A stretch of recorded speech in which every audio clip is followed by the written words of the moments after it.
tema que nos foi proposto é um tema, eu entendo assim, bastante interessante, atual, mas é um tema também complexo. Então vamos precisar aí de estarmos antenados, de estarmos aí bem ligados ao assunto e vamos, de maneira bem processual, chegar ao ponto que nós desejamos, ou nos foi colocado, de tratarmos nesta tarde sobre evangelização urbana em um mundo líquido, pluralístico e multirreligioso. Portanto, eu decidi dividir esse seminário, nós temos até 3h30, dividi-lo em duas partes. A primeira parte mais conceitual, em que nós vamos pensar e trazer definições, conceitos e exemplos sobre o que é esta urbanização, o mundo líquido, o que é o pós-modernismo que gera essa sociedade líquida, também pluralismo, relativismo e essa multirreligiosidade mística. Portanto, nós vamos aí transitar e conversar mais conceitualmente na primeira parte do seminário para nós podermos entender e relembrar essas definições que nos serão aqui importantes.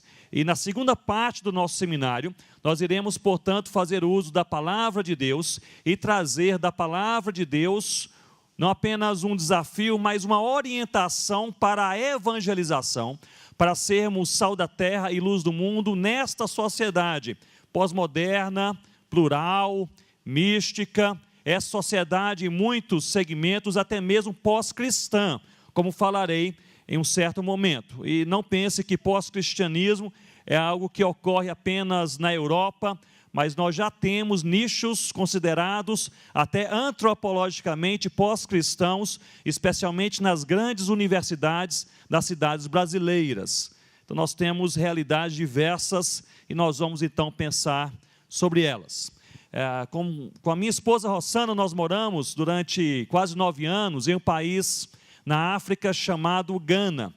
E lá, entre várias etnias, há uma etnia, uma tribo chamada Gonja, e eles têm um ditado interessante. Eles dizem: os cachorros de ontem não conseguem caçar os coelhos de hoje. E a ideia que essa tribo está revelando nesse ditado é justamente que os dias estão mudando, a sociedade está mudando, as estratégias, as comunicações, os padrões de pensamento, a organização sociocultural e assim por diante. Portanto, nós precisamos reaprender a cada momento o contexto no qual nós vivemos. E a nossa tarefa nessa tarde é justamente pensar sobre que sociedade é esta, que chamada é de pós-moderna, pluralística, mística, relativista, multirreligiosa. Que sociedade é essa? O que mudou nos últimos 30 anos? E quais são as implicações para a evangelização? Nós vamos, portanto, iniciar este momento de reflexão pensando juntos sobre urbanização. Há 3 forças sociais que redefinem o mundo em nossa geração. As 2 primeiras são bem conhecidas, que é a urbanização e a globalização. A antropologia francesa, ela está propondo uma 3ª força social, que é a polarização, ou seja, essa tendência ao radicalismo, ao extremo, a sempre puxar para os limites. E isto, pela antropologia francesa, pode ser visto não apenas nos sistemas sociais, filosóficos, mas também nos sistemas de crença e também nos sistemas teológicos e mistiológicos evangélicos. Nós vivemos uma época que valoriza os extremos, ou seja, para você aí ser ouvido por muitas pessoas, você precisa ser polêmico. As pessoas mais polêmicas, mais radicais, mais extremadas, são as pessoas mais ouvidas, procuradas, porque nós vivemos nessa época marcada por essas 3 forças que reorganizaram e reorganizam a sociedade em nossa geração. A urbanização, as pessoas vivem cada vez mais em cidades. A globalização, as pessoas estão cada vez mais conectadas umas às outras. E a polarização, essa tendência ao radicalismo, ao extremismo. Eu gostaria de pontuar, portanto, a urbanização com vocês neste início, porque a nossa proposta é a evangelização urbana. Então nós vamos pensar juntos sobre isso nessa tarde. Nós sabemos, isso é comum e bem conhecido, que a urbanização é um fenômeno crescente nas últimas décadas em todo o mundo. Em 1800, apenas 3% da população mundial vivia nas cidades. Quer dizer, em 1800, o mundo era plenamente rural. Em 2016, metade da população mundial vive nas cidades. E em 2050, 7 em cada 10 pessoas no mundo viverão nas cidades. Portanto, nós vivemos hoje em uma sociedade extremamente urbana. Os principais motivos apontados para a urbanização, eu repito, no artigo que está publicado no site, que eu mencionei com esse mesmo título, vocês têm todas as referências bibliográficas dos dados que nós estamos passando. Mas há 3 motivos especialmente definidos para movimentar e fomentar esta urbanização. O primeiro motivo é o bem-estar. É a procura pelo conforto, pela comunicação e pelo entretenimento, ou seja, conforto, comunicação, entretenimento.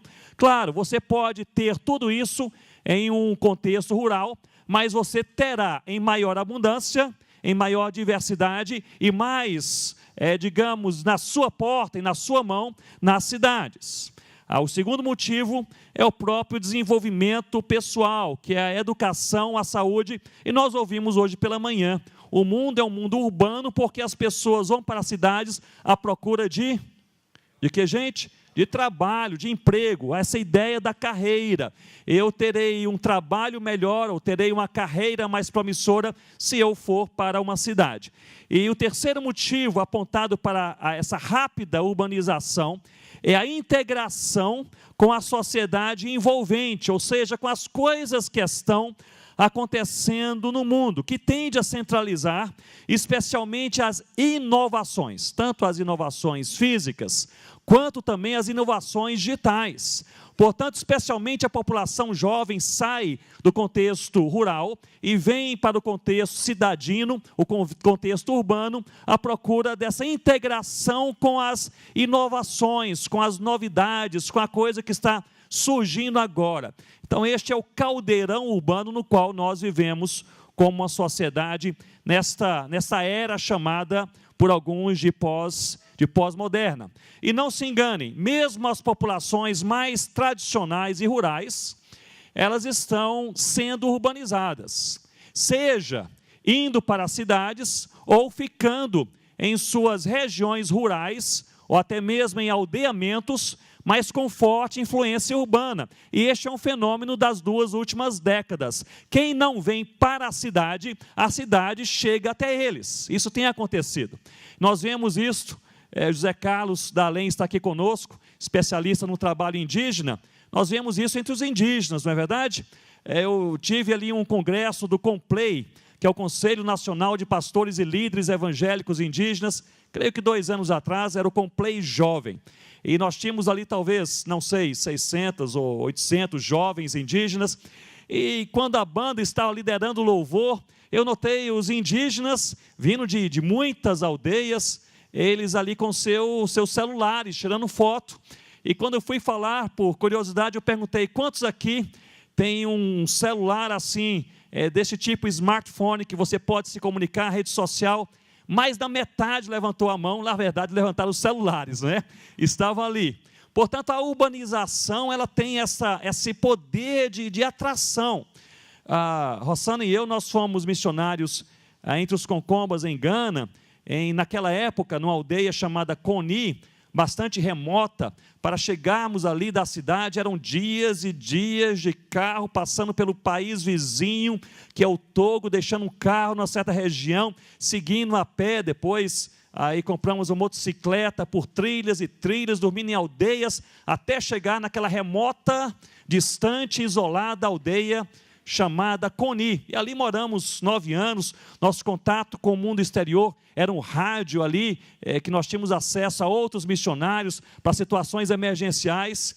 Tamanha foi a minha surpresa que uns 2, 3 meses atrás, um concomba no WhatsApp, entrou em contato comigo, da aldeia de Coni, e mandou uma foto da minha casa. O mundo está mudando, a cidade possui uma forte influência em quem nós somos. Agora preste atenção no que eu vou falar, porque isso é fundamental. Não apenas em quem nós somos, não apenas como nós nos comportamos, mas também na maneira como nós pensamos. A influência até mesmo sobre a nossa fé.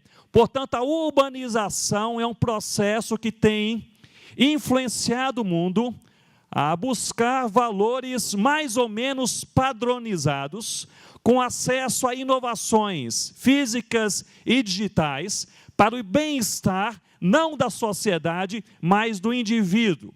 A antropologia francesa, que é uma antropologia de vanguarda, neste assunto da polarização e da urbanização, tem falado que nós vivemos hoje um paradoxo. As cidades são grandes aldeias comunitárias, grandes ajuntamentos comunitários, mas que patrocinam não a comunidade, patrocinam e fomentam a individualidade e o individualismo. O homem está cada vez mais vivendo com muitas pessoas ao seu redor e jamais tivemos uma geração tão solitária, tão angustiada, tão melancolizada, tão fragilizada, com índice tão alto de suicídio. Interessante que dois antropólogos norte-americanos fizeram uma pesquisa sobre suicídios em Nova York, nos anos de 2014 e 2015. Nova York, o centro ali, naquela parte dos Estados Unidos, a região extremamente, totalmente urbanizada. Você desce, anda em Nova York, você tem pessoas passando ali ao seu lado, da sua frente, atrás, toda hora, você nunca está sozinho. E esses dois antropólogos americanos falaram que mais da metade dos suicidas que deixaram alguma nota, algum recado, até mesmo na internet, disseram que estavam se suicidando. O primeiro motivo era justamente a solidão. A solidão no meio dessa sociedade extremamente urbanizada e povoada. Um outro conceito, e quem chegou agora um pouquinho atrasado, nós estamos aqui dividindo nosso seminário em duas partes. A primeira parte mais conceitual, nós estamos aqui pensando juntos sobre evangelização urbana, este é o nosso assunto. Evangelização urbana em um mundo líquido, pluralístico e multirreligioso. A primeira parte é mais conceitual, nós passamos aqui juntos o que é urbanização e como que este assunto tem implicações na nossa vida cotidiana. E vamos pensar agora um pouco sobre essa sociedade líquida. Promovido pela urbanização, especialmente pela globalização, nós vemos também o enraizamento de uma sociedade que tem sido chamada atualmente, nos últimos anos, de uma sociedade líquida, como defende Zygmunt Bauman. Ele fala sobre a modernidade líquida. Trata-se de uma época em que tudo é volátil, tudo é rápido, tudo é descartável. E quando você pensa, ou nós pensamos sobre isso, a ideia que vem à mente é de alguma coisa, algum item que é produzido, que é descartável. Você toma água e joga fora esse copo, pode ou não ser reciclado, mas é descartável. Mas os autores que têm tratado, os filósofos que têm tratado sobre este tema da modernidade líquida, têm falado que essa busca pelo momento, esta busca pelo que é descartável, não é uma busca apenas pelos bens, mas também atinge as emoções. O ser humano pós-moderno, ele busca momentos, ele não busca uma vida, ele não busca significado da sua história, ele não busca um relacionamento duradouro, ele busca momentos passageiros. E isso influencia não apenas este aspecto que vamos chamar de sensorial das nossas emoções, mas influencia também as nossas convicções e até mesmo as nossas convicções de fé, como nós veremos daqui a pouco. Portanto, esta modernidade líquida, de certa maneira, é um produto do chamado pós-modernismo, que foi uma ruptura com tudo que era histórico e absoluto. O pós-modernismo se distingue do modernismo, especialmente pela ruptura, pelo distanciamento de tudo que é absoluto, portanto, pós-moderno. A sociedade pós-moderna crê apenas em tudo que é relativista, mas não absoluto, ou seja, não há verdades universais, e não apenas rejeita o que é absoluto, mas rejeita também o que é histórico, e busca aquilo que é sensorial, passageiro e momentâneo. E muitas vezes busca aquilo que é subjetivo, que não é sólido. Eu me lembro que há poucos meses atrás, me encontrei com um amigo, e ele disse: Ronaldo, estou aqui movimentando a minha família e nós vamos mudar de cidade. Passei a minha vida inteira nessa cidade, mas agora estou extremamente convencido e motivado a mudar de cidade. É um amigo jovem. Eu disse: muito bem, mas por que você vai mudar de cidade depois de tantos anos aqui? Seus filhos pequenos estão estudando, você está trabalhando, a igreja que você frequenta é aqui, por que mudar de cidade? E a resposta foi: eu quero assim, um local em que eu me sinta mais solto, mais livre. Eu tentei conversar com ele sobre isso, mas não há uma resposta objetiva, nem ele sabe o que ele procura. Mas isso, na verdade, é um panorama da sociedade pós-moderna e líquida. Nós estamos atrás de algo subjetivo, de um momento. Nós queremos apenas uma impressão. Nós valorizamos mais as emoções do que as convicções. Por isso que nós percebemos que os momentos são criados. Quando nós não temos momentos bons e momentos, digamos, que possam nos impactar de maneira positiva, nós os criamos. Já notaram que as fotos de família e de grupo de amigos no Facebook são sempre fotos assim, todo mundo alegre? Já perceberam isso? Todo mundo alegre. Até tem um amigo que disse, Ronaldo, um amigo também jovem, com filhos pequenos, ele disse: Ronaldo, eu estava passeando outro dia nos Estados Unidos com a minha família e ali nós estávamos vivendo um dia de caos, os meninos brigando, eu e minha esposa não estávamos nos entendendo, tentávamos fazer uma coisa, não dá certo, estávamos todos nervosos, e aí alguém lá do Brasil disse: olha, mandem uma foto, coloquem aí no Facebook, né? Ou em outro Instagram, o que quer que seja, e ele disse: a hora da foto, todo mundo parou, sorriu, né? Quem visse a foto pensaria: é uma família perfeita, é o dia perfeito. Este é um resultado desse pós-modernismo, dessa sociedade líquida que produz seus momentos. Nós somos criadores de momentos individualizados para a nossa autossatisfação. Esta é a sociedade na qual nós vivemos hoje e para a qual nós precisamos pregar o Evangelho do Senhor Jesus. E aqui a tônica desse seminário é justamente esta: como evangelizar em uma sociedade urbana, uma sociedade também líquida, e não apenas assim, mas uma sociedade em que há pleno pluralismo e multirreligiosidade. Apenas para mencionar para vocês a importância, e não se enganem, a importância de nós entendermos que de fato nós vivemos hoje em uma sociedade que refuta, uma sociedade que rejeita tudo que é absoluto. Portanto, a maneira de nós pregarmos, nós usaremos o mesmo texto bíblico e a mesma verdade bíblica, mas a maneira como o povo entende o que nós falamos é diferente. Não sei quem acompanha aqui as publicações, o dicionário de Oxford, mas eles elegem uma palavra a cada fim de ano como sendo a palavra do ano.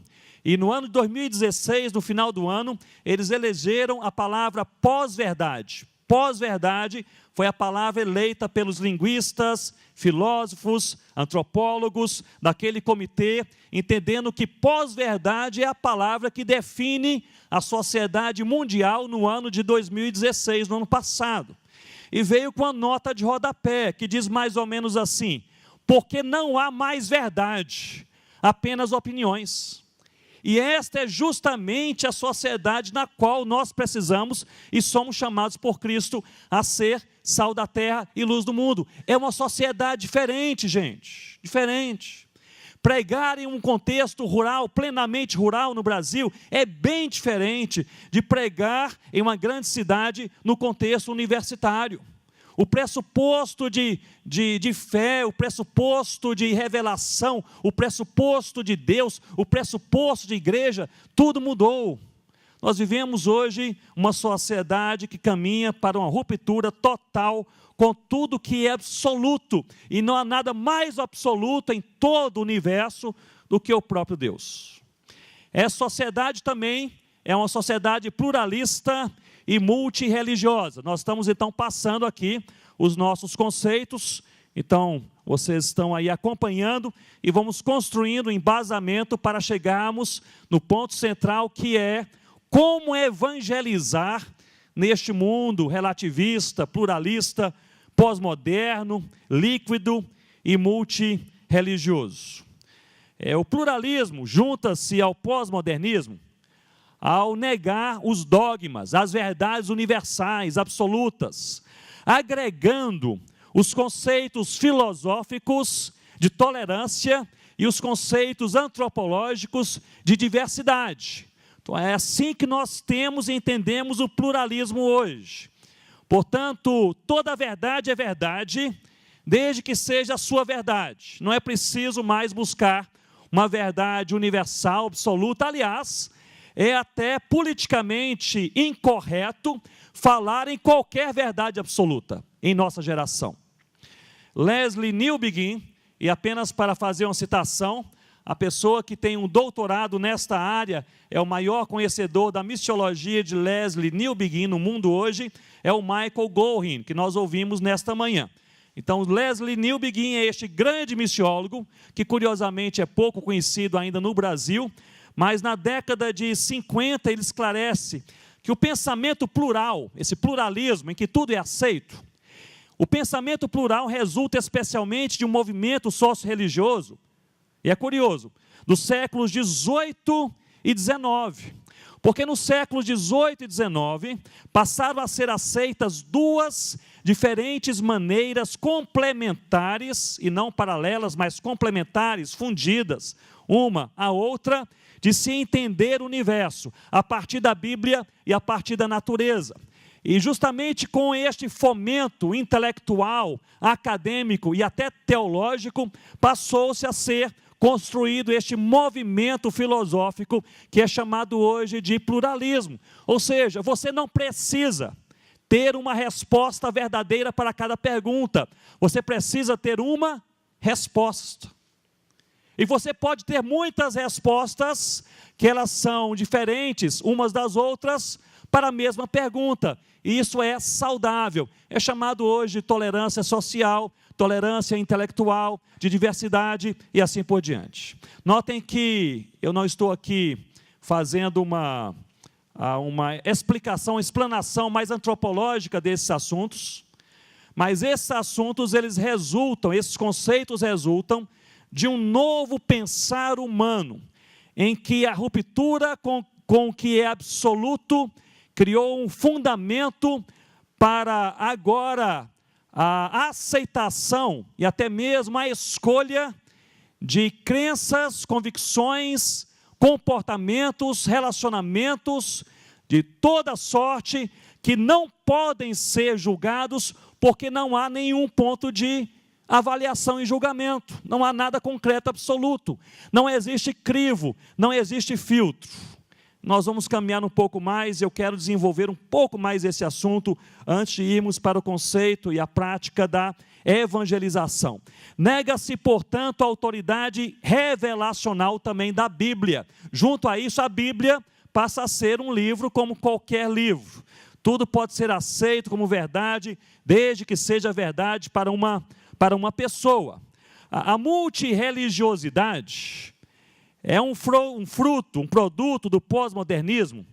Eu diria, nós precisamos agora juntar um outro conceito sócio-filosófico e religioso, que é o misticismo, para nós encontrarmos e entendermos esta multirreligiosidade.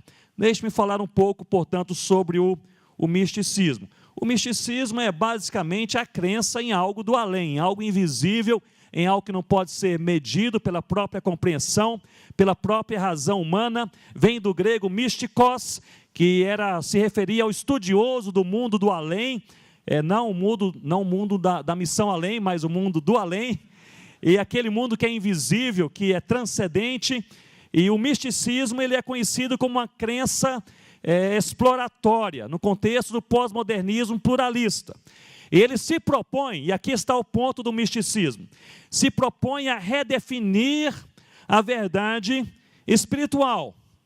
Ou seja, a tendência do misticismo em um mundo pós-moderno, líquido e pluralista, o alvo, a missão do misticismo é redefinir a verdade espiritual, que passa, portanto, a ter 3 características centrais. Isso é importantíssimo para quem vai evangelizar neste meio e nessa geração. Em primeiro lugar, a verdade espiritual na presente geração mais mística tem muitas formas, não tem apenas uma forma.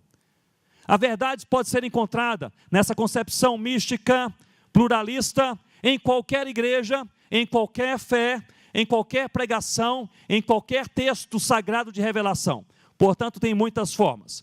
Em segundo lugar, ela possui também uma ênfase na busca do indivíduo pela sua própria espiritualidade. Ele não está buscando um Deus, ele quer encontrar um significado espiritual para ele mesmo. Notem que neste fundamento pós-moderno, líquido, relativista, pluralista e agora místico, o centro do universo não é Deus, o centro do universo não é a sociedade, que fique bem claro, o centro do universo não é a filosofia ou é a intelectualidade, o centro do universo é o indivíduo. Alguém poderia falar, é o homem, mas não é o homem genericamente dizendo. É o indivíduo, é o ser individual, ou seja, eu existo para a minha própria satisfação.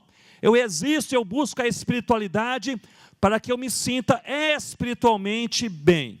Essa segunda redefinição da verdade espiritual a partir da influência mística. E a terceira redefinição é que o misticismo se torna, portanto, no sistema religioso perfeito. Não necessita de revelação, em primeiro lugar, rejeita qualquer pensamento dogmático e, em terceiro lugar, se fundamenta na percepção e não na experiência do indivíduo. Nós poderíamos pensar, hoje à tarde, que a sociedade brasileira é uma sociedade bastante mística, de maneira geral. Mesmo os crentes, a sociedade evangélica brasileira com boa teologia, ela tende a ser uma sociedade mística.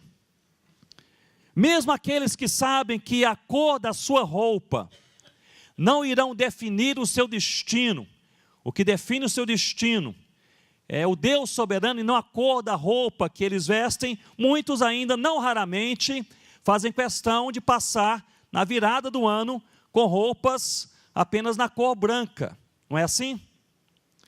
Mesmo sabendo que o horóscopo não revela nada verdadeiro a nosso respeito, que a nossa história está nas mãos do Altíssimo, mesmo assim, há muitos crentes que não saem de casa sem ler o horóscopo. Estava na casa de um pastor recentemente, e antes de sair de casa para a igreja num dia pela manhã, a esposa, já no carro, disse, eu esqueci, rapidamente, algo em casa, entrou e saiu em 1 minuto, voltou para o carro, íamos para a igreja, ela disse, eu tenho essa mania de não sair de casa sem ler o horóscopo, mas é só por curiosidade, não creio em nada. Mas este é o misticismo pós-moderno, em que você faz aquilo em que você não crê, mas faz por uma percepção. Você está criando um momento, você está criando um bem-estar, você está respondendo uma pergunta. Nós vemos, por exemplo, crentes com boa teologia, eu estava outro dia, aliás, faz uns 2 anos, em uma consulta teológica, eram uns 30 teólogos, alguns deles bem conhecidos, gente com teologia boa, etc. E nós fomos assim sair ali daquele grupo, era uma consulta pequena, uma sala, e saímos, havia uma escada, alguém estava fazendo manutenção, e ali pelo menos metade não passou embaixo da escada. É claro que talvez por segurança, é até seguro não passar embaixo de escadas. Mas nós somos também naturalmente místicos. E o que dizer de você, aspas, isolar, né, com 3 batidinhas na madeira, porque não funciona aqui não, que aqui é acrílico, tem que ser madeira, não é verdade? Para isolar, para evitar que alguma coisa que foi dita ou mencionada de fato aconteça. Essa é a sociedade brasileira mística. Mas será que a igreja brasileira está isenta desse misticismo? Ou será que este misticismo também entrou em nossa igreja e na nossa ordem de culto? Muitas vezes. Pessoas que usam, crentes que usam a Bíblia e a cruz como amuletos. Líderes e pregadores que usam um certo tipo de tom de voz como sinal de autoridade. Eu era adolescente, meu pai já era pastor, e eu me lembro que eu achava curioso, assim, essa mudança, porque o meu pai, muitas vezes, quando ia pregar no domingo à noite, pastor presbiteriano, uma igreja tradicional, terno e gravata, e ele iria pregar em Romanos capítulo 1, por exemplo. Então a fala do meu pai era mais ou menos assim: queridos irmãos, estamos aqui reunidos nessa noite para lermos a palavra de Deus, Romanos capítulo 1. Mas se era um culto na quarta-feira à noite, em que ele daria não um sermão, mas faria um estudo bíblico, digamos assim, ele está com a manga de camisa, não está com terno e gravata, não está no púlpito, está na mesa, o tom mudava. A conversa era mais ou menos assim, era o mesmo texto e a mesma pregação. Mas era, gente, vamos abrir a Bíblia e conversar um pouquinho sobre Romanos capítulo 1. É mais informal. E é claro que isso é cultural, claro que isso é histórico, mas muitas vezes nós importamos, na nossa culturalidade, nós importamos aspectos místicos de manipulação. E talvez estes aspectos místicos de manipulação sejam o grande calcanhar de aqueles da igreja evangélica brasileira. Agora, quando nós falamos sobre elementos místicos de manipulação, muitas vezes vem à mente, e muitas pessoas, igrejas neopentecostais, que utilizam alguns grandes exageros, algumas apelações, para convencer ou para dar a impressão para algumas pessoas que fazendo dessa ou daquela forma, eles terão prosperidade, dinheiro ou cura e assim por diante. Mas será que as igrejas com boa teologia também não utilizam elementos místicos de manipulação? Pensemos um pouco sobre isso. Vamos caminhar um pouco mais. Creio, portanto, que nós temos, neste momento e nesse contexto, nós temos aqui um grupo de igrejas, pessoas que amam o Senhor Jesus, mas que nós precisamos, como igreja brasileira, precisamos pensar teologicamente essa influência mística em nossa sociedade e em nossa própria igreja. Nós temos aqui 2 grupos principais que eu poderia mencionar. O primeiro é o grupo dos racionalistas, aqueles que creem que apenas a compreensão, estou falando sobre o conceito de misticismo, apenas a compreensão da verdade bíblica é suficiente. Ou seja, eu não preciso sentir nada, eu preciso apenas compreender. Eu não preciso sentir paz, eu preciso ler a Bíblia dizendo que, como eu sou crente no Senhor Jesus, tenho a paz com Deus ou de Deus. Então essa tranquilidade também, não a paz da salvação, mas a tranquilidade de alma, porque Deus cuida de mim, eu não preciso sentir tranquilidade, não preciso sentir paz, eu preciso apenas compreender. Este é o grupo dos racionalistas. E nós temos o grupo que nós podemos chamar dos sensoriais, aqueles que dizem, o importante é sentir. Eu não preciso compreender, eu não preciso ter convicção, eu preciso sentir. Então segurem aí esses pontos, que nós vamos entrar então no próximo capítulo, para nós podermos pensar sobre a evangelização. Como o evangelho responde a estas perguntas, em um contexto urbano, um contexto pós-moderno, líquido, plural e místico. Quais são as respostas do Evangelho? Muito bem, eu gostaria, portanto, de iniciar este próximo bloco tentando levantar com vocês quais são as implicações para a evangelização em nós vivermos no mundo que nós vivemos, com essas características que nós pensamos aqui nessa tarde.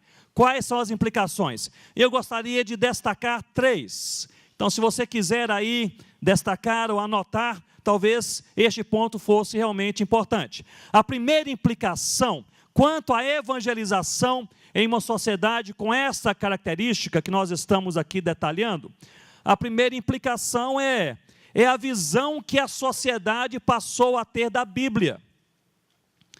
Ou seja, a sociedade não vê hoje a Bíblia como via 30 anos atrás. Vocês concordam comigo? O meu pai, ele evangelizava lares católicos. Eu me lembro que eu acompanhava quando criança. Ele entrava então nas casas e ali então ele ia, quando evangelizava lares católicos, ele não levava a sua Bíblia. E ele, depois de se apresentar, pessoas do interior muito hospitaleiras, chamavam-nos para a sala, nos davam ali um cafezinho, alguma coisa parecida, e meu pai perguntava: vocês têm uma Bíblia católica? E eles falaram: temos uma Bíblia. E ele disse: mas eu quero ler a Bíblia, mas quero ler na sua Bíblia. E fazer questão de ler então a palavra de Deus, mas naquela Bíblia, naquela versão católica, para realmente quebrar aquela barreira de que a Bíblia então evangélica está dizendo, mas aquela Bíblia católica, ela não fala sobre ou contra, por exemplo, idolatria e assim por diante. Ele lia, portanto, na Bíblia católica. E era interessante, eu notava que mesmo aqueles que não eram crentes no Senhor Jesus, eles viam a Bíblia de uma maneira assim, especial. Era um livro especial. Era um livro que talvez não fosse visto como uma revelação divina, mas era um livro que tinha alguma coisa especial. Hoje não é assim. Concordam comigo? Não é assim. Você vai evangelizar um jovem urbano, pós-moderno, pluralista, relativista, ele não vê a Bíblia como um livro especial, ao contrário, ele vê a Bíblia como uma narrativa das mais ingênuas, aquela narrativa que fala de maneira bastante simplista ou ingênua a história da humanidade, os fatos sociais e assim por diante.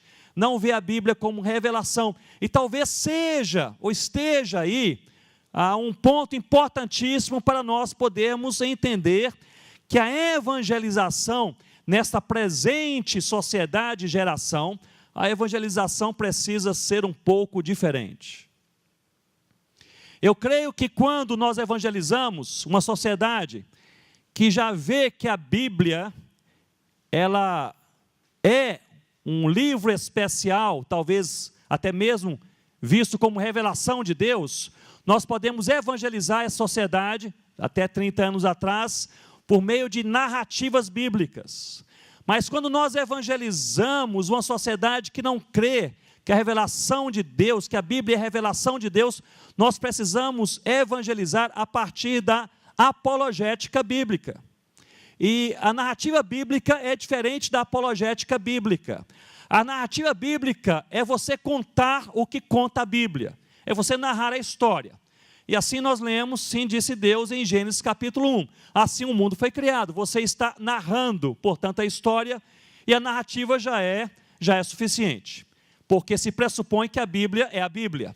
Mas para aqueles que não têm esse pressuposto, nós precisamos evangelizar a partir da apologética bíblica, que é também a narrativa. Nós falamos e usamos as mesmas histórias, o mesmo texto, do mesmo jeito, mas nós confrontamos o que diz a Bíblia com a verdade, seja acadêmica, intelectual, pessoal, mística, relacional, qualquer verdade na qual aquela pessoa crê.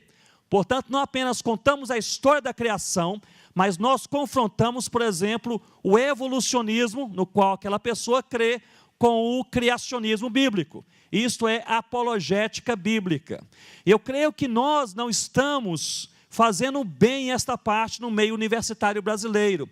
Nós evangelizamos os universitários, ainda com a narrativa bíblica, como fazíamos há 30 anos atrás no meio rural. E nós precisamos de evangelizá-los a partir da apologética bíblica. Precisamos ter mais treinamento apologético, precisamos ler mais livros apologéticos. E nós precisamos saber que é momento de nós mostrarmos o que diz a palavra de Deus, mas confrontarmos essa verdade da palavra com a verdade na qual aquela pessoa crê ou pensa crer. Então, essa abordagem apologética, eu creio que ela falta abundantemente em nosso país, e nós precisamos acordar, meus irmãos, minhas irmãs, porque nós estamos perdendo os nossos jovens. Isso é coisa séria. Estamos perdendo os nossos jovens.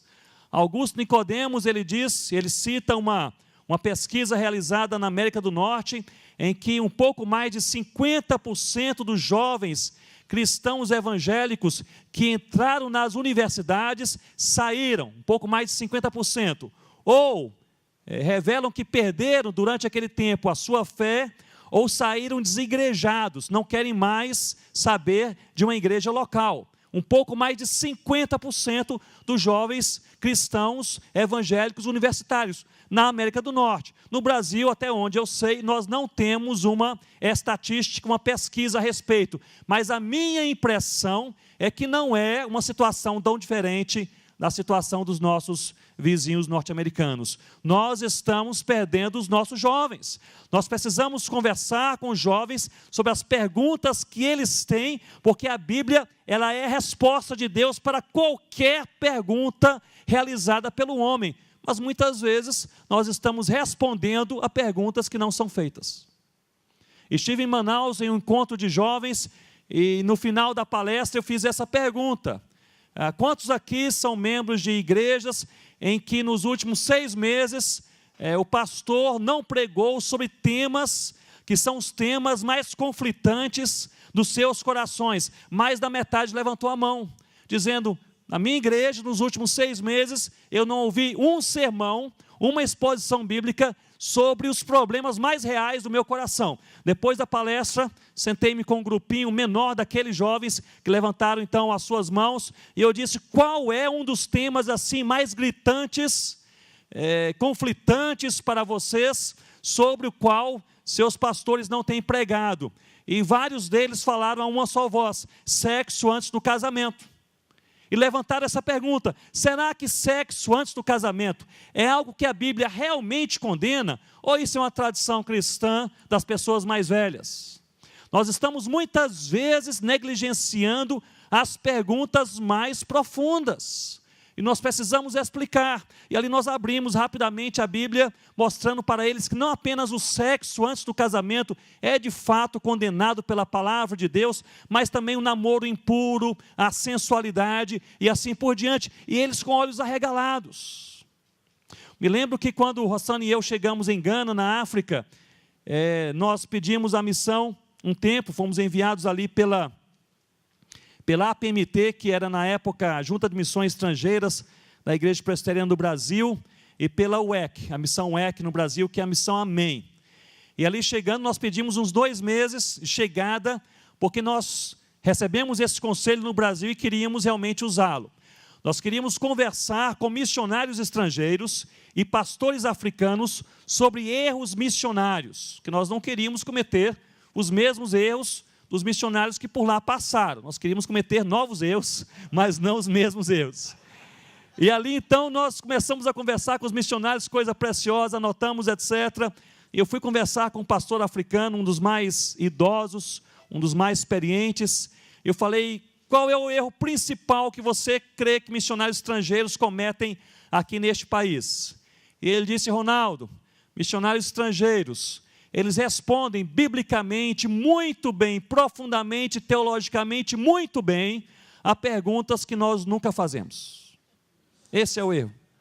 Vocês falam sobre assuntos que são assuntos para vocês, não para nós. Vocês falam sobre, por exemplo, como o marido deve tratar a esposa, mas nós queremos uma resposta bíblica sobre poligamia, porque a turma aqui do interior tem 3, 4, 5 esposas. Vocês falam, por exemplo, sobre como os pais devem ser cuidadosos com os filhos, mas nós queremos uma resposta bíblica para locais onde famílias cristãs estão passando fome e não tem comida nem para os mais adultos, nem para as crianças. O que fazer? Qual a resposta bíblica para isso? O mundo mudou, a Bíblia é a mesma e tem resposta para toda pergunta do coração humano. Mas nós precisamos, especialmente quem evangeliza e quem ensina a palavra, nós precisamos levantar esse ponto. Quais são as perguntas dessa geração? Quais são os pontos conflitantes? Quando Rossana e eu trabalhamos com os Concombas, a análise sociocultural, levamos ali mais de um ano para fazer essa análise, nós identificamos quais eram os 17 pontos principais de conflito na sociedade Concomba, tribal Concomba. Quais eram os 17 pontos? E desenvolvemos, portanto, a teologia bíblica sobre cada um deles. Ou seja, o que a Bíblia fala sobre isso? O primeiro ponto ali de conflito era medo ao morrer. Era um medo da morte e o medo ao morrer, no momento da morte. Era um conflito, uma questão sobre a qual os Concombas cantam e conversam, tem parábolas, tem histórias e assim por diante. O que a Bíblia fala sobre medo da morte e medo ao morrer? Não é uma questão que nós lidamos muito nas nossas igrejas no Brasil, mas ali era o principal ponto de tensão cultural. A Bíblia responde. Nós precisamos responder biblicamente as perguntas que são feitas culturalmente. Segunda implicação, a primeira implicação dessa sociedade pós-moderna, pluralista, líquida, mística e multirreligiosa, é que a visão que a sociedade tem da Bíblia mudou, é a primeira implicação. A segunda implicação é a visão de pecado, que também mudou. Antes da influência pluralista, a sociedade concebia 3 expressões de erro humano: o erro moral, o erro espiritual e o erro cultural.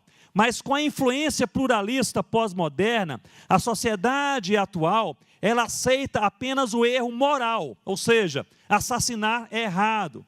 Ou seja, roubar dinheiro e se corromper é errado. O erro moral ainda é aceito na nossa sociedade, mas não o erro espiritual, porque não existe um absoluto espiritual, não há contra quem pecar, e muito menos o erro cultural, porque na diversidade relativista pós-moderna, tudo que é cultural é puro e deve ser aceito, qualquer expressão cultural. Portanto, é impossível você errar contra a cultura, você corromper a cultura, por assim dizer.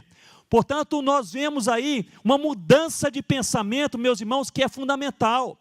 A sociedade pós-moderna atual não compreende, não aceita o conceito de pecado.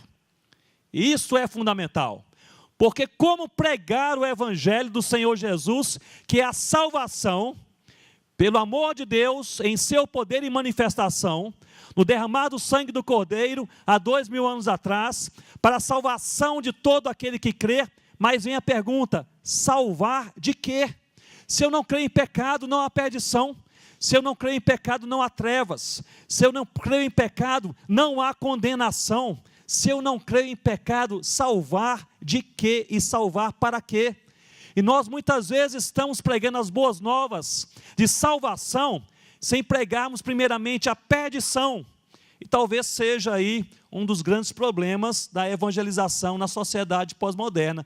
Nós estamos escolhendo apenas pregar uma parte do evangelho. Uma parte. Falamos sobre o conforto que Deus dá, mas não falamos sobre o confronto da palavra, confrontando um homem pecador e em pecado.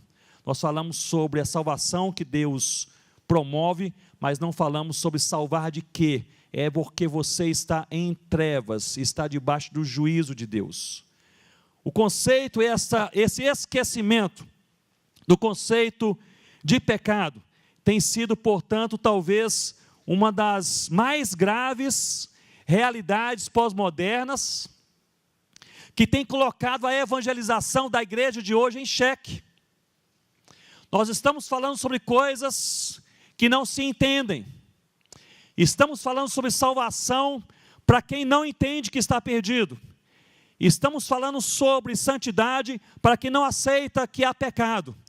Estamos falando sobre pureza para quem não entende que há trevas. Portanto, nós precisamos, meus irmãos, explicar melhor o Evangelho. Qual é a solução para tudo isso? É nós apenas mudarmos ou contextualizarmos a nossa comunicação? De forma alguma.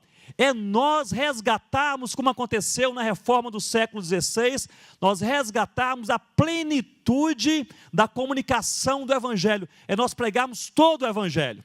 Eu creio que nós estamos talvez errando como igreja brasileira, não apenas no Brasil, mas nessa sociedade, nessa geração, porque nós temos pregado apenas parte do Evangelho. A terceira implicação se refere a Cristo. A primeira implicação se refere à Bíblia, a segunda refere-se ao pecado. Aliás, permitam-me ainda falar uma coisa sobre pecado. Talvez alguém esteja pensando, mas este conceito de pecado, que não há mais pecado, que não há mais ruptura com o divino, com o sagrado, com o padrão, a expectativa e o plano de Deus, é algo apenas da nossa sociedade, mas não entrou em nossas igrejas. Eu estive em uma igreja em São Paulo, há não muito tempo atrás, uma igreja bíblica, até onde eu sei, uma igreja bíblica. E ali antes do culto, aliás, antes da pregação, sentado ali no púlpito com alguns líderes, um dos líderes me segura pelo braço e disse: Ronaldo, nós esquecemos de lhe falar que aqui na igreja nós temos evitado a palavra pecado, para não constranger as pessoas, porque aqui tem muitos novos crentes e tem muitos visitantes. Eles não aceitam, eles acham assim, essa é uma palavra que não cai bem. E a pergunta que eu fiz ali antes de pregar, ali conversando no púlpito, foi esta: como falar do Evangelho da salvação sem falar do pecado e da perdição? Como falar? Só se você pregar um meio Evangelho. Será, meus irmãos, olhem bem para mim nesse momento e vamos ser sinceros, será que não é isso que nós estamos fazendo? Em nossos cânticos, em nossas pregações, na nossa abordagem, será que não é isso que nós estamos fazendo? Pregando um meio Evangelho? A terceira implicação se refere a Cristo. Agora uma pergunta aqui para ver se vocês estão ligados. Esta sociedade pós-moderna, líquida, relativista, pluralista e multirreligiosa, a sociedade aceita ou rejeita Cristo? O que vocês acham? Aceita Cristo. Não apenas no Brasil, mas até mesmo no mundo pós-cristão. Você chega na França e você fala sobre Cristo, há uma boa aceitação de Cristo. Ou seja, é a sua fé, é a sua compreensão, é o seu Cristo. Seja feliz com o seu Cristo. A presente sociedade aceita Cristo, mas rejeita a singularidade de Cristo. Aceita que Cristo é um caminho, é o caminho dos cristãos, é até um bom caminho. Eles são pessoas até legais, são pessoas assim um pouco mais corretas, coisa boa. Seja feliz com o seu Cristo, com o seu caminho. O que se rejeita nesta geração não é Cristo, rejeita-se é a singularidade de Cristo, é a pregação bíblica de que Cristo é o único caminho. Então nós temos aí, meus irmãos, uma missão para evangelizar em uma sociedade pós-moderna, líquida, relativista, pluralista, multirreligiosa. Nós precisamos enfatizar três coisas. Em primeiro lugar, que a Bíblia é a palavra absoluta de Deus. Precisamos enfatizar isso. E faça isso sem ter nenhum constrangimento. Ao contrário, nós precisamos resgatar essa ousadia, essa coragem, essa intrepidez de nós levantarmos a Bíblia em locais públicos, dizendo: eu creio, esta é a palavra de Deus. Nós precisamos, nesta evangelização, enfatizar a autoridade absoluta da palavra de Deus. É nesta palavra que eu creio. Em segundo lugar, nós precisamos não apenas falar sobre a Bíblia, mas nós precisamos enfatizar na existência do pecado, que é uma ruptura não apenas com aquilo que é moral, mas com aquilo que é espiritual e cultural. Mostrarmos a existência do pecado, e não apenas a existência filosófica e transcendente do pecado, mas a existência do pecado no coração do pecador. Ou seja, o pecado é pessoal, o pecado não é uma força impessoal. O pecado, usando aí a linguagem antropológica, não é um fenômeno mágico, manipulado impessoalmente. O pecado é pessoal, ele é encarnado na vida, no coração do homem, da mulher.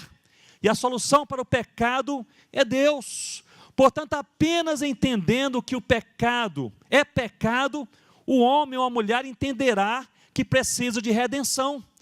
Nós não devemos falar sobre a redenção sem falar primeiro sobre a perdição. Está claro isso, irmãos? Está mais ou menos aceitável. Estou vendo aí umas faces assim, uns olhos meio arregalados. Não sei se estão arregalados assim em concordância ou um pouco assustados. Mas é isso, é pregar mais sobre o pecado, a perdição e as trevas. E falar no meio do pecado, da perdição e das trevas, só há uma solução. E a solução é o Evangelho do Senhor Jesus.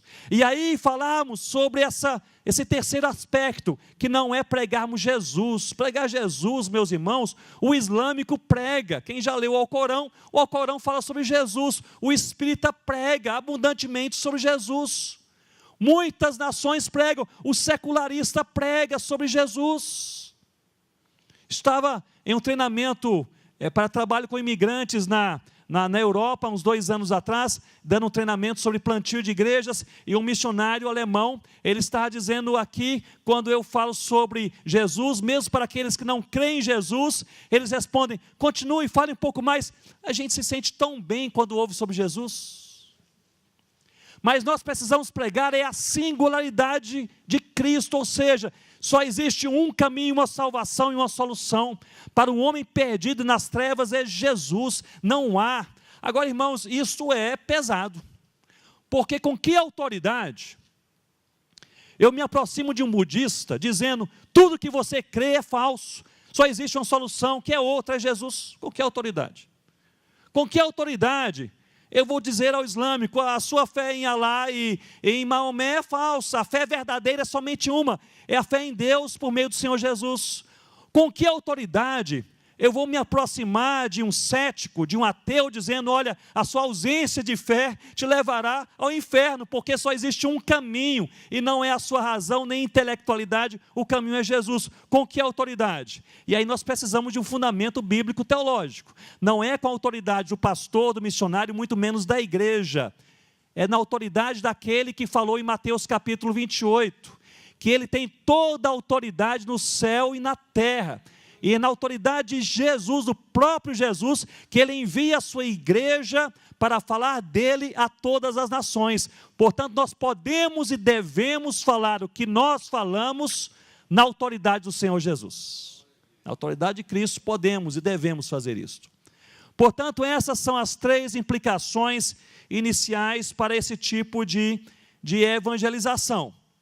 E eu gostaria, portanto, de já passar com vocês para uma parte em que nós iremos ler a palavra de Deus e identificar na palavra de Deus 3 ou 4 elementos que nos levam a este tipo de evangelização, uma evangelização que eu chamarei aqui de audaciosa, uma evangelização intrépida, corajosa.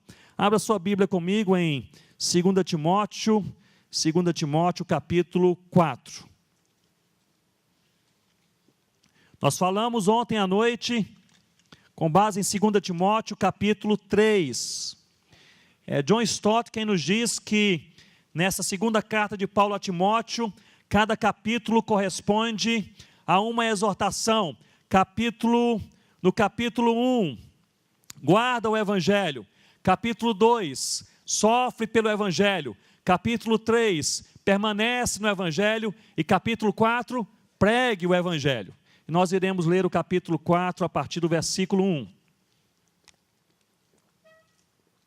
Que diz assim: conjuro-te perante Deus e Cristo Jesus, que há de julgar vivos e mortos, e pela sua manifestação e pelo seu reino. Versículo 2, todos juntos? Prega a palavra, insta, quer seja oportuno, quer não. Corrige, repreende, exorta, com toda a longanimidade e doutrina. O versículo 3 e 4 diz assim: pois haverá tempo em que não suportarão a sã doutrina, pelo contrário, cercar-se-ão de mestres, segundo as suas próprias cobiças, como que sentindo coceira nos ouvidos. Se recusarão a dar ouvidos à verdade, entregando-se a, o que, irmãos? fábulas. Versículo 5, todos juntos. Tu, porém, sê sóbrio em todas as coisas, suporta as aflições, faz o trabalho de um evangelista, cumpre cabalmente o teu ministério. Nós temos aqui uma explicação bíblica paulina sobre a evangelização. E com isso nós vamos, tendo em mente a presente sociedade até agora, exposta e refletida, pensar sobre como você e eu precisamos agir na proclamação do Evangelho. Nós encontramos aqui nessa porção bíblica, no versículo 2, o que podemos chamar de ensino central. O ensino central é prega a palavra. A expressão grega usada por Paulo aqui para prega, vem da expressão querigma, que é traduzida por proclamação. E aqui é o verbo querissô, que é justamente prega ou proclama, está aqui no modo imperativo, de maneira imperativa e intencional. E está aqui também no grego na voz ativa. Ou seja, não é uma opção, não é uma escolha, não é uma coisa que você pode ou não fazer. Você prega a palavra de Deus de maneira autoritativa, de maneira bíblica e de maneira urgente. Prega a palavra. E Paulo ele diz aqui no versículo 2 algo curioso. Ele diz assim: prega a palavra, insta, quer seja oportuno, quer não. Ele usa aqui para oportuno, e usa aqui também para esse quer não, é a tradução em português, para as palavras gregas eikairos e akairos. O cerne dessa palavra é o termo grego bem conhecido de todos, que é kairos. E kairos é o tempo oportuno, é o tempo ideal. E nós somos ensinados, como crentes, a fazermos tudo no kairos de Deus. Não é assim, irmãos e irmãs? No kairos, um tempo oportuno, quando for o momento certo, o momento mais conveniente. Mas há 3 práticas cristãs que nós somos ensinados a exercê-las mesmo fora do tempo, fora do kairos. É o que Paulo usa aqui a palavra akairos, fora desse momento conveniente. A primeira é a oração, não há momento certo para orar. Nós somos chamados a ter uma vida de oração. A segunda é a santidade, não há momento certo para você buscar a santidade, é algo da nossa existência e natureza, devemos fazer isso e perseguir isso todos os dias e todas as horas. E a terceira é a pregação da palavra de Deus. Portanto, prega a palavra, e nós precisamos pregar essa palavra. Aqui Paulo diz, prega a, o que, irmãos? Palavra. Não pregue as suas ideias, seus sonhos, seus projetos, sua igreja, sua logomarca, seu programa eclesiástico. Não pregue, converse sobre o que você quiser conversar, mas na hora de evangelizar, você pregue a palavra de Deus. Na evangelização, você pode usar qualquer estratégia. Você pode usar uma estratégia de uma abordagem mais direta, mais indireta. Você pode estar envolvido em um ministério por meio de profissionais de trabalho, como ouvimos pela manhã, ou uma ação social, como ouviremos ao longo do CBM. Mas em algum momento, você na evangelização precisa afirmar que Deus Todo-Poderoso e Único criou os céus e terra. Que Ele criou em amor um homem e a mulher para com eles se relacionarem, mas que este homem e essa mulher pecaram contra Deus, e pelo pecado se distanciaram de Deus. Deus em amor prometeu uma redenção, e enviou o seu Filho, Deus encarnado, que nasceu no nosso tempo e na nossa história, e derramou o seu sangue há 2000 anos atrás, para a salvação de todo aquele que crê. E esse Cristo que derramou o seu sangue, comprando pecadores para Deus, Ele não permaneceu morto, mas Ele ressuscitou e Ele está vivo. Ele foi para os céus, mas enviou o Consolador, que é o Espírito Santo que habita a igreja, para fazer a igreja caminhar mais próxima do Senhor Jesus. E Ele está nos céus, de onde virá e voltará para julgar vivos e mortos, e somente a sua igreja irá permanecer com Ele na eternidade. É o Evangelho de Deus. Mais cedo ou mais tarde, nós precisamos pregar. Essa evangelização apenas por alguns atos indiretos, por um trabalho mais ou menos ocasional, meus irmãos, Deus pode usar todas as coisas, mas há um momento, é o que Paulo diz a Timóteo, prega a palavra, Timóteo, prega a palavra. Nós precisamos resgatar essa audácia na evangelização. Nós temos na APMT um curso chamado de formação missiológica, chamado CFM, E ali, há alguns anos atrás, conversando com alguns jovens sobre evangelização e plantio de igreja, falando sobre estratégias, umas 2 pessoas falaram, hoje não funciona mais pregar o evangelho em praça pública. Quem aqui tem mais de 40 anos de idade se lembra que nós fazíamos isso, não é verdade? Hoje não funciona mais pregar o evangelho em ônibus.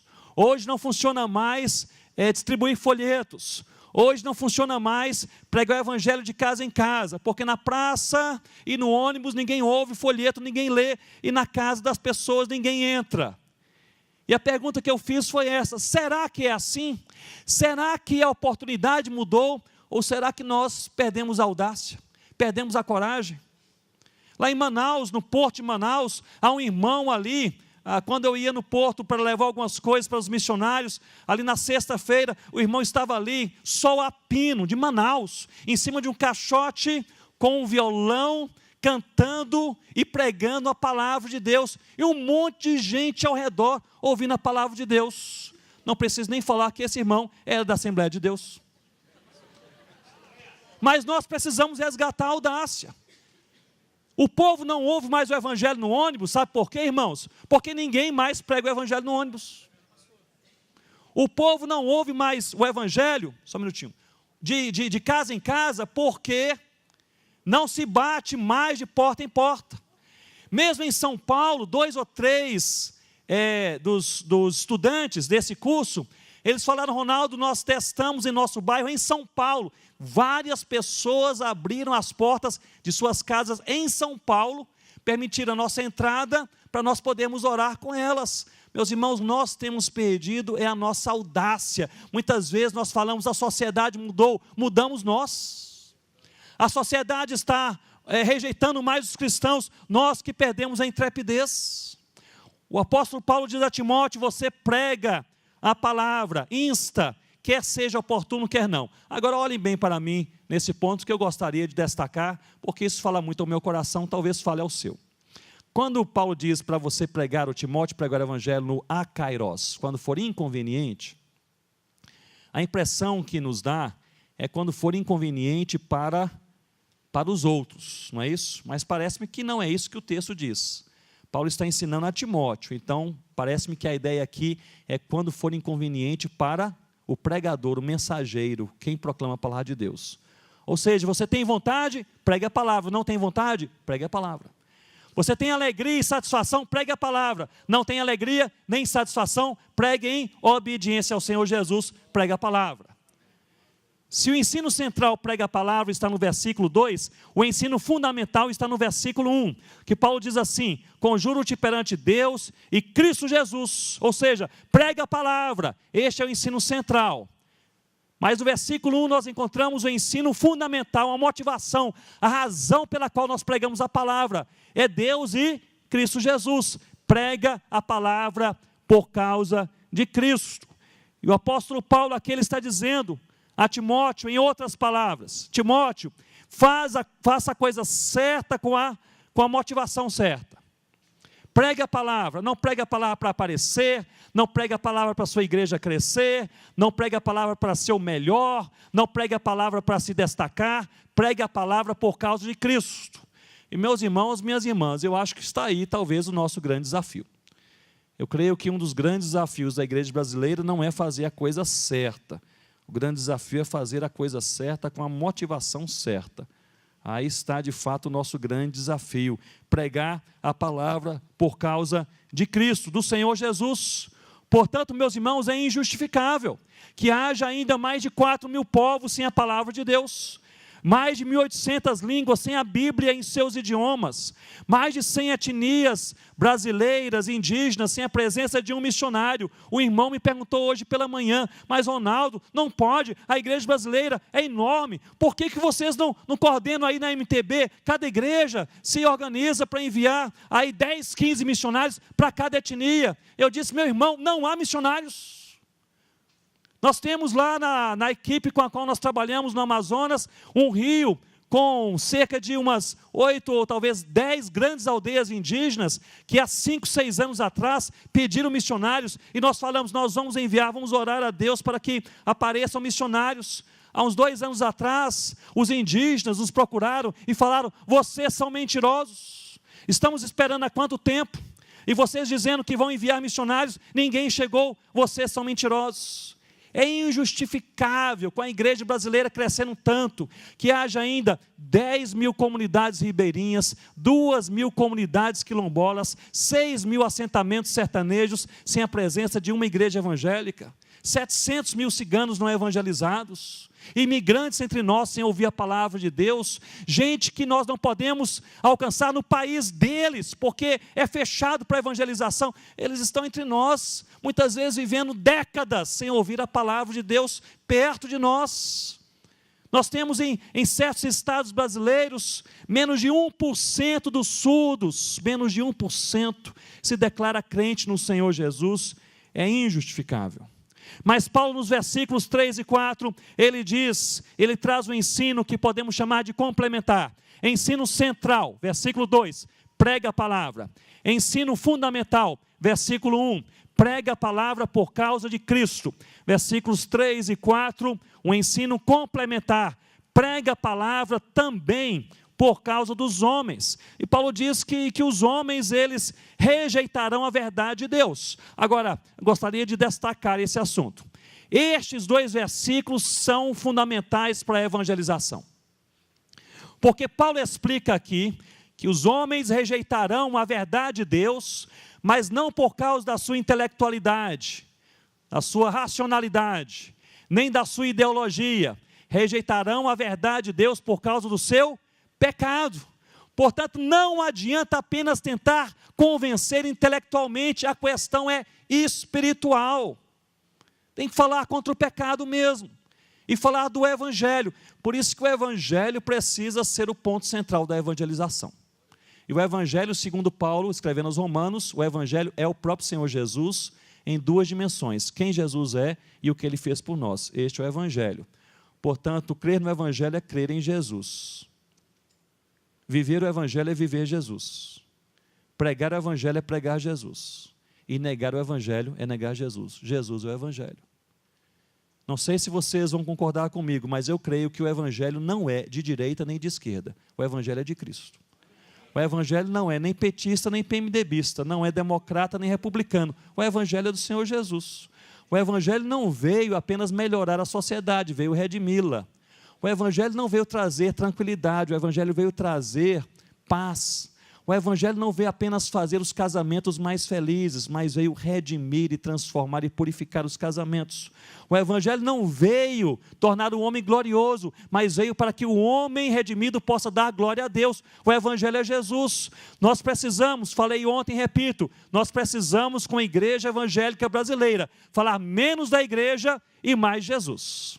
E, meus irmãos, isso não pode ser conversa de congresso. Isso precisa se traduzir na maneira como nós nos expressamos e vemos, como nós comunicamos, como nós interagimos com a sociedade. Menos de nós e mais do Senhor Jesus. Quanto ao Evangelho e cultura, nós podemos falar que o Evangelho, que é Jesus, ele é supracultural, porque é o Evangelho que define a cultura e não o contrário. O Evangelho também é multicultural, porque traz pessoas de todas as culturas aos pés do Senhor Jesus. O Evangelho também é intercultural, porque essas pessoas agora redimidas são igreja do Senhor Jesus, e tem comunhão, tem amor, tem comunicação, relacionamento. O Evangelho também é cultural, porque é Jesus Cristo encarnado na nossa história e no nosso lugar. O Evangelho, sabemos, é transcultural, porque deve ser levado pela obra missionária de uma cultura para outra cultura. E por fim, o Evangelho é contracultural, porque alcança o homem na sua própria cultura e o transforma. O Evangelho é o Senhor Jesus. Portanto, nós temos aqui este ensino complementar. Prega a palavra também por causa dos homens. E chegamos no versículo 5. No versículo 5 temos o ensino final, que nós podemos chamar aqui do ensino pessoal. Eu gostaria que vocês saíssem com essa estrutura de texto e de proposta evangelizadora bem clara em suas mentes. Ensino central, prega a palavra, versículo 2. Ensino fundamental, prega por causa de Cristo, versículo 1. Ensino complementar, prega também por causa dos homens, versículos 3 e 4. E o ensino pessoal, prega guardando o seu coração, versículo 5. Porque no versículo 5, Paulo diz assim a Timóteo. Olhem comigo, vocês que têm a Bíblia aberta, no versículo 5. Tu, porém, sê sóbrio em todas as coisas, suporta as aflições, faz o trabalho de um evangelista e cumpre cabalmente o teu ministério. A conversa agora é pessoal. Não é isso, irmãos e irmãs? Paulo está dizendo, muito bem, Timóteo, é assim que você trabalha, ministério, se organiza, igreja, mundo, perdição, a humanidade, rejeição ao evangelho, mas agora vamos conversar olhos nos olhos. Tu, porém, Timóteo, tu, porém. Eu mencionei ontem à noite e repito, tu, porém, significa seja diferente. E é talvez aqui o ensino mais pesado de todo esse texto, tu, porém. E Paulo diz como ser diferente, e ele menciona 4 coisas. Eu passarei rapidamente nesses últimos 7 minutos que nós temos. Em primeiro lugar, ele diz ser sóbrio. Aqui ser sóbrio significa não seja radical, não seja criador de caso, não seja uma pessoa problemática. Meus irmãos, eu creio que essa é uma palavra para as nossas igrejas locais. Igrejas cheias de crentes que possuem tantas exigências. Outro dia, pregando em uma igreja, a porta da igreja, cumprimentando os irmãos, e depois do culto, um grupinho conversando aqui atrás de mim, e ouvindo a conversa, um falar com o outro, o que você achou do culto?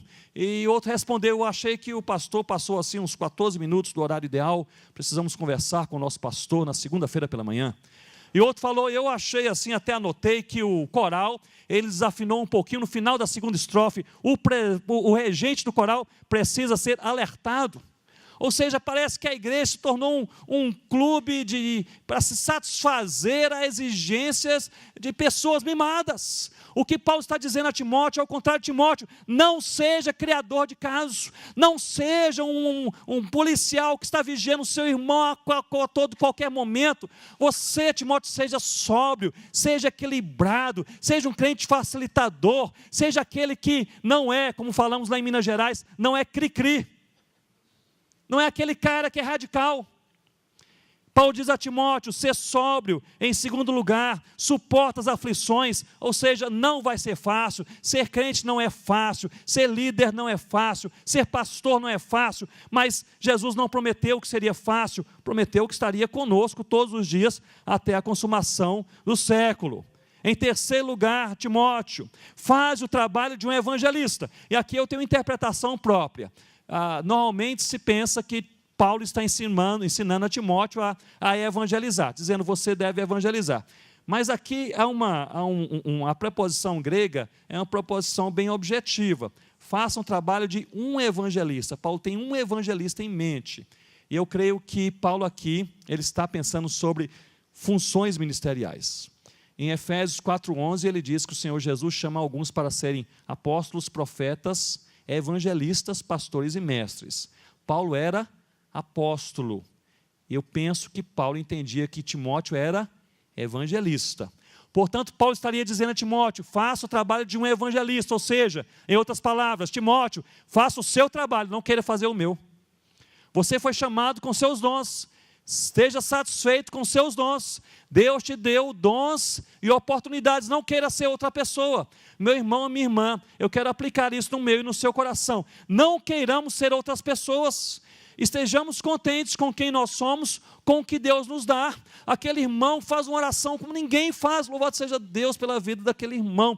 Aquele outro irmão é um evangelista nato, louvado seja Deus porque ele consegue evangelizar. Mas nós precisamos ser satisfeitos e fiéis na medida daquilo que Deus nos deu. E preste bem atenção nisso. É na medida do que Deus te deu que Deus também cobrará. Então não olhe para a vida do irmão. Aqui não queira competir contra as pessoas. Ministério não deve ser definido por meio de competição, mas de contentamento pela vocação que o Senhor nos confiou.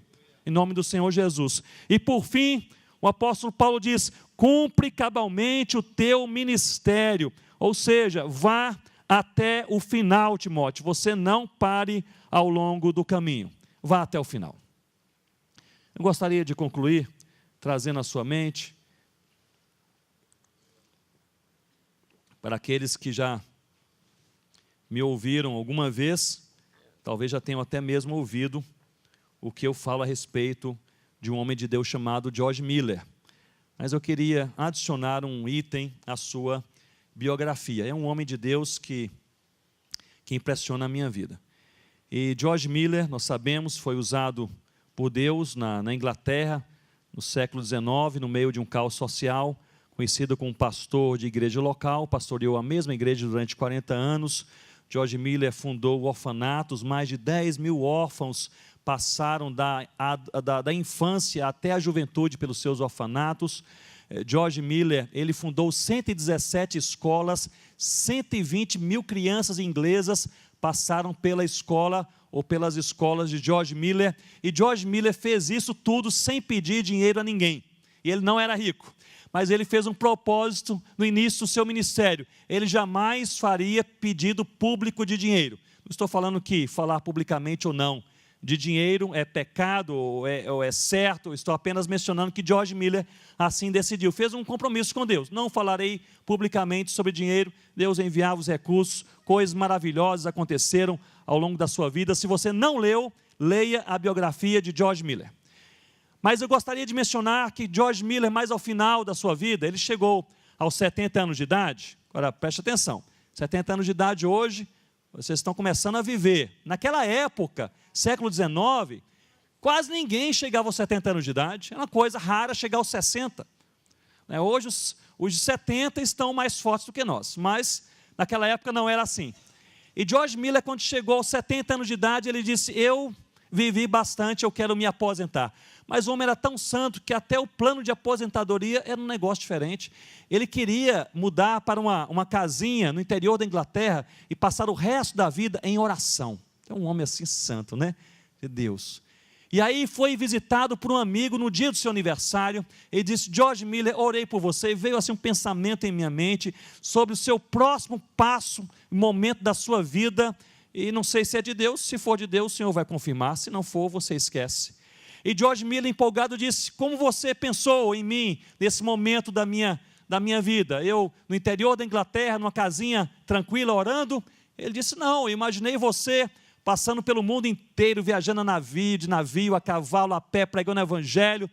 E George Miller disse: tudo que eu não desejo, mas disse: seja feita a vontade do Senhor. Deus confirmou isso no coração de George Miller, um novo ministério. Dos 70 aos 87 anos de idade, George Miller, ele visitou 42 países e pregou o evangelho a mais de 3 milhões de pessoas. Um negócio assim incrível. Milhares se entregaram ao Senhor Jesus, centenas tiveram um chamado pastoral missionário. Aos 87 anos de idade, finalmente vai morar naquela casinha na beira do lago, em oração, e foi entrevistado por um jornalista cristão que fez a Miller essa pergunta: qual é o seu segredo?